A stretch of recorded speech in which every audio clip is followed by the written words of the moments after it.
This is BBC World News America. Reporting from Washington, I'm Matt Fry.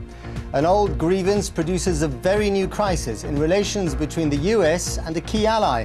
Why has a vote in a congressional committee caused a split with Turkey? A flood of refugees inside and outside Iraq. A new report makes clear just how many people have been forced from their homes. Ruling Russia, Vladimir Putin is due to leave office in just a few months, but he'll still be the strongman.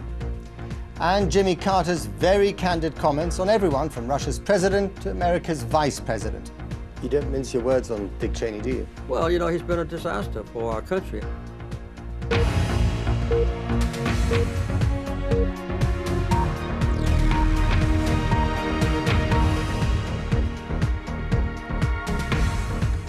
Welcome. Well, let's start tonight with a question. What makes President Bush, his Secretary of State and his Secretary of Defense all come out on the same day and plead with Congress? You may find the answer surprising. They all abhor the killing of 1.5 million Armenians by Turkey almost a century ago, but they didn't want it condemned by Congress as an act of genocide. Well, this afternoon, the administration's plea fell on deaf ears as a House panel did vote to condemn Turkey's genocide, a case of yesterday's crimes rubbing up against today's expediency. Our State Department correspondent Jonathan Beale explains. Without Turkey's help, US military operations in Iraq and Afghanistan would suffer paralysis. This key NATO ally gives the United States essential strategic support through the use of its airbase at Incirlik. A massive 70% of America's air cargo into Iraq passes through Turkey. Yet questions about the events of almost a century ago now threatens that vital cooperation.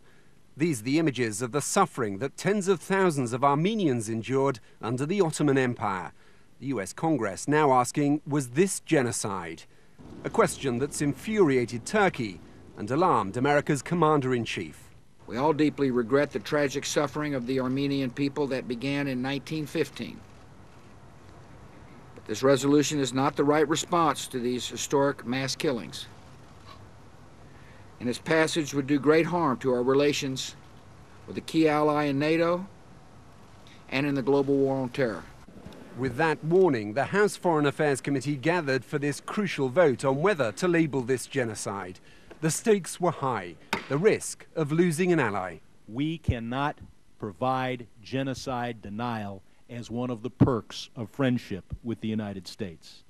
I will vote against the resolution because of the damage to our capabilities in Iraq and in Afghanistan, where my daughter-in-law is serving as a United States military officer. Yet many said this was more about principle than the politics of the Iraq war. The ayes have it. The resolution is adopted.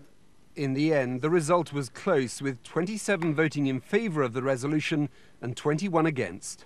This resolution is non-binding and in theory will not force the Bush administration to change policy.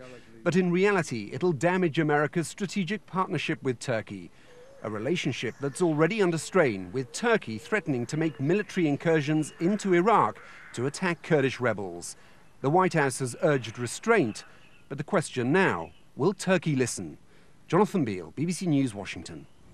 Well, within the last hour, Jonathan interviewed US Under-Secretary of State Nicholas Burns and asked him for the administration's response to today's congressional vote. We are deeply disappointed by the vote in the House of Representatives today. Turkey is our ally. Turkey is a friend. Turkey deserves to be treated with respect. This vote, we think, will not be helpful to the process of trying to continue to work with Turkey on all the issues that are central to American policy in the Middle East, on each one of them: Iraq, Iran, Syria, a Middle East peace between Israel and the Palestinians. Turkey's important for us. Defense Secretary Robert Gates has already made clear the consequences it could be. They refuse to cooperate with you over Iraq. You at the moment are using Turkish roads, Turkish air bases to fly military supplies and equipment.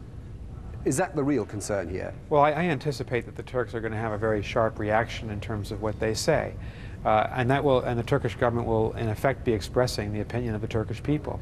But we very much hope that we will be able to continue the very valuable cooperation we've had with Turkey, both in resupplying American military forces in Iraq, but also on the broader issues of trying to deal with the Iranian nuclear problem and of building the basis in the region for a peace between Israel and the Palestinian people.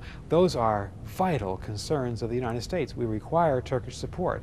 And so what we'll be saying to the Turkish government over the next few days is, we understand and agree with your disappointment over this vote, but we've got to stop short of doing anything that would affect the basics of this relationship, which are so important to both countries.